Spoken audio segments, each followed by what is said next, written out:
Does Amazon Prime have a free trial? The answer is yes. There's actually two different free trials. So the link in the description will take you there. Whether you're a student or between 18 and 24 years old, you get 6 months free of Amazon Prime. There's a link for that.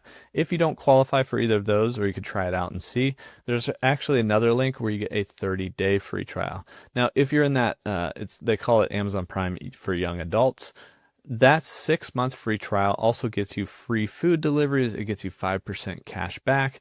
It gets you Prime Video, Amazon Music, tons of stuff actually, as well as half off your Prime membership after that. Whether you sign up for annual or monthly, it's actually half price. So that's a pretty awesome deal, with a huge free trial at the front end.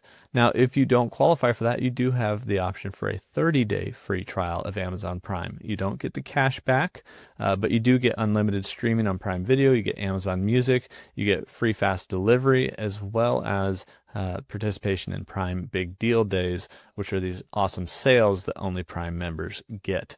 There's a lot of other things with your Prime membership. Plus, if you want things like Audible or Kindle Unlimited, if you're a Prime member, there's a lot of deals for those things as well outside of the Prime membership. But yes, there is a free trial for Amazon Prime, two different ones. You might qualify for the young adults free trial, which is 6 months, or at least the 30-day free trial. Links are in the description, little shortcuts to either one of those pages.